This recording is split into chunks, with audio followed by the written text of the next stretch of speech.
These backer rod products are miniature pool noodles, you could say. They're weather resistant and they can be used outdoors, and we've been using them to make cottage garden crafts that will last much longer than wood. And we've used it to pretty up our plant supports.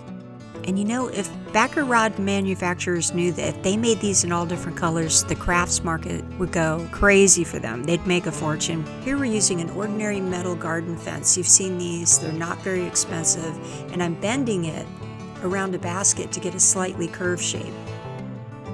You've got to be careful when you're bending it because these welds are very delicate and they can pop. I think you can see near the center bottom that there's a popped weld, but that'll be covered up with the backer rod.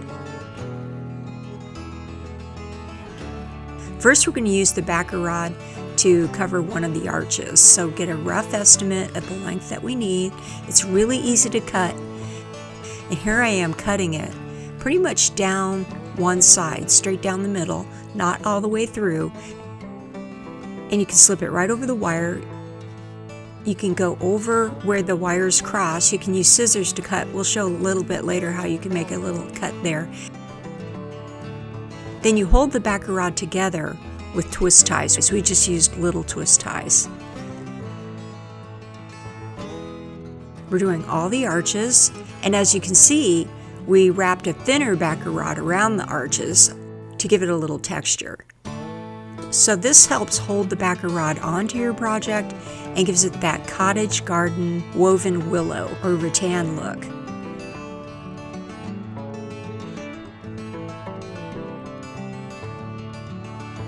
Here you can see where I've looped one long piece of backer rod around a support, and then I'm twisting it as I go around, and this will cover all the horizontal supports.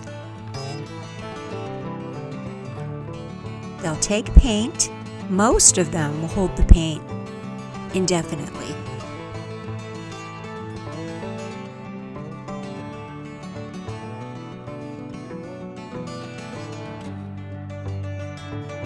Now we're going to do this tomato cage.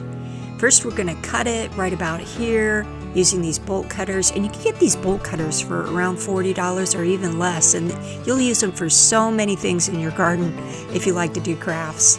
We're going to cover the top rim, and then here we are wrapping with the thinner backer rod. Here I am snipping a little bit so it fits better where the metal crosses. And here I am wrapping a double strand of the thinner backer rod. This was great for detailing. And this is really freestyle weaving. No two supports will ever be the same in our garden. And so each time we do this, we're going to do it a little bit differently. And now all you do is spray paint in various shades of brown, and it'll look like this. And you can leave it like that, but what we went back and did is take these two different shades of craft paint and just lightly brushed it on and antiqued it to give it the rattan look. You can even paint these supports once they're already in place around your plants if you feel like they look a little too bland or blend in too much. See, with the craft paint highlighting, they stand out a bit more. And these will look great in the winter too, giving a little bit of a rosy brown accent to an otherwise white, austere landscape. But in the summer, they're going to support these very heavy blossoms, so we're going to make a lot more of these. And it's easy to make. If you know where to look, you can find these really pretty faux wicker supports with cottage garden style.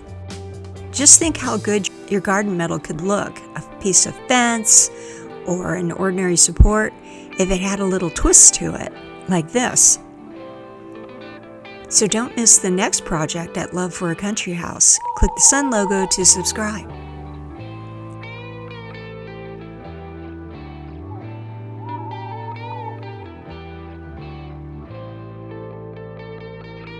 See you later.